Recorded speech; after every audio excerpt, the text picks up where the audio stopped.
Hello everyone, yan welcome po tayo guys sa ating YouTube channel, no? Yan Pinoy TV. Sa sulok man kayo ng mundo, Luzon, Visayas, Mindanao, sa buong bansa, aking mga mahal na kapwa kong OFW, bayaning OFW, you welcome po kayo dito guys sa aking YouTube channel, no? Sa mga bago po dyan, please don't forget po natin guys, like, share and subscribe po natin guys ang aking channel, no? Kaya thank you so much sa aking mga legit supporters, sa aking legit friends, sa aking faithful supporters, sa lahat po guys na sumusuporta, nag-subscribe po dito. Yan, thank you so much po yan guys sa inyong suporta, no? Kaya ito po yung guys, patuloy po ang ating palabas po ng mga issue dito sa ating bansa.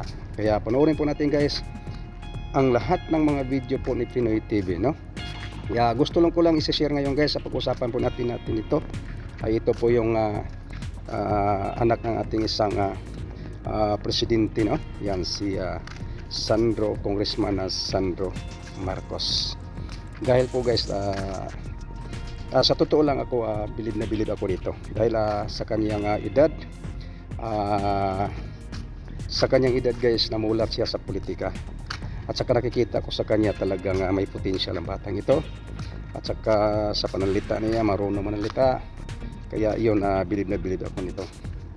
Pero yung nakaraang araw guys, yung nakaraang mga araw, bakit medyo may kwento sa kanya. Dahil po ay yung sa kamera, yung nagwalwal si Tambaloslos Romualdez. Isa ito si Sandro Marcos, nagpakita ng suporta at dito sa mga komunistang party list. Kaya doon ako guys nga nawala yung believe ko nito, nawala yung talagang pag-idol ko dito, dahil po ay isa siyang nakita kong sumusuporta dito sa ating mga komunistang grupo. Sabi niya during the break, si Congressman Sandro Marcos po ito, sabi niya during the break there were threats against one of the House members, and he was referring kay Franz Castro and the House itself. At ang sinasabi nila dito, yung binabanggit kagabi sa kanilang pagpasa ng resolusyon, yung tungkol sa pagbabanta daw at pag-aatake o kritisismo ni former President Rodrigo Duterte. Sabi niya dito, dagdag niya, so I believe this is to show our solidarity not only towards the Speaker but for the institution as a whole and its sanctity. Institution as a whole and its sanctity. And I could not give you the exact date, but I understand that it was done on a certain TV network. Sa amin po yun, sa SMNI. Sa programa po na Gikan sa Masa para sa Masa. And some words were said to malign the reputation of our institution. Ito po ay sinabi ni Congressman Sandro Marcos. Ang sagot natin dito sa kanya, number one, hindi po sacred ground or sanctimonious or holy ang House of Representatives. Untouchable. Untouchable at hindi kayo pwedeng magkamali. So as the government. Kaya nga, it is fallacious, hindi po totoo, yung sinasabi na the Pope is infallible.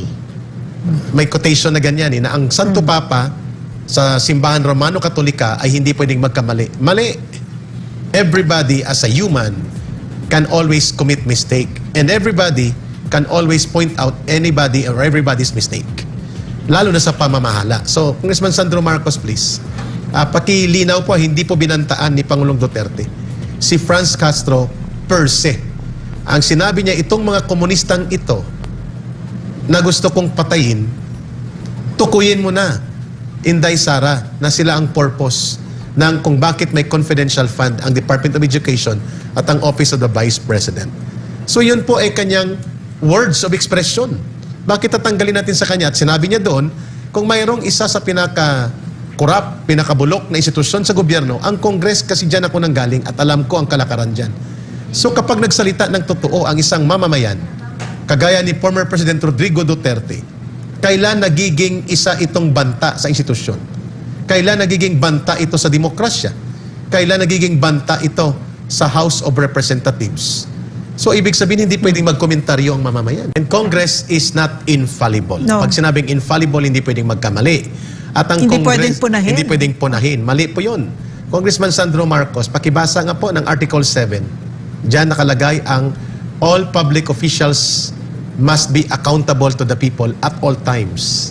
At all times.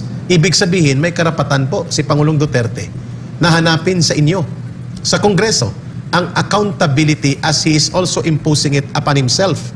And the Vice President, nang sinabi niya, buksan natin ang libro, ipakita natin sino nag-aabuso ng pondo, ng limpak-limpak na pondo ng mamamayan, na walang mga resibo,